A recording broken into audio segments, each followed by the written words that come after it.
कहावतें हमारे बड़े बुजुर्गों की दी हुई धरोहरें हैं जिन्हें हम शायद अब इतना संभाल के रख नहीं पा रहे। आप ही बताइए कितनी कहावतें याद हैं आपको या आपके आसपास के लोगों को। इन्हीं धरोहरों को संभाले रखने और आगे बढ़ाने के लिए हम चलते हैं अपनी अगली कहावती कहानी के सफर पर। आज की कहावत है ऊंट किस कड़ बैठे, यानी कि ऊंट किस करवट बैठता है। अब ये तो किसे ही पता है, लेकिन अब इसके पीछे की कहानी क्या है आइए जानते हैं। ये उस समय की बात है जब गांव में उपजी फसल को सही दाम में बेचने के लिए शहर जाना पड़ता था। तब ना तेज चलने वाली गाड़ियां होती थी, ना ही छोटे व्यापारी कोई और गाड़ी कर पाते थे। एक बार एक गांव में एक कुंजड़ा यानी सब्जियां बेचने वाला और एक कुम्हार ने शहर जाके अपनी सब्जियां और बर्तन बेचने के लिए ऊंट किराए पर लिया। अब उस ऊंट के एक तरफ बोरी बांधकर कुम्हार ने मिट्टी के बर्तन भर दिए और दूसरी तरफ एक बोरी में कुंजड़े ने हरी सब्जियां भर दी। रास्ते भर ऊंट कुंजड़े की सब्जियां खाने की कोशिश करता रहा और बार बार मुंह लगाता रहा।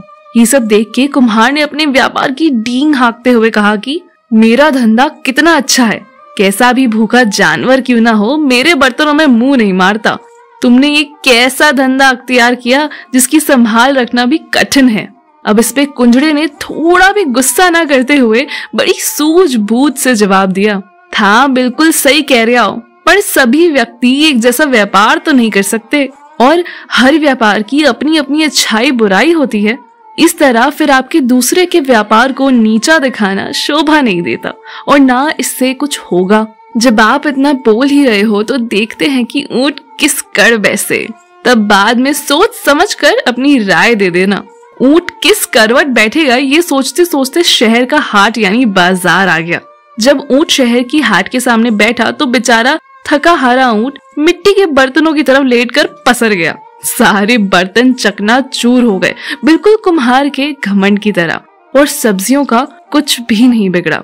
इसीलिए कहते हैं कि अंत में क्या घटित होता है उसका पता किसी को नहीं होता, फिर पहले से ही अपनी शेखी बघाड़ने से क्या फायदा है।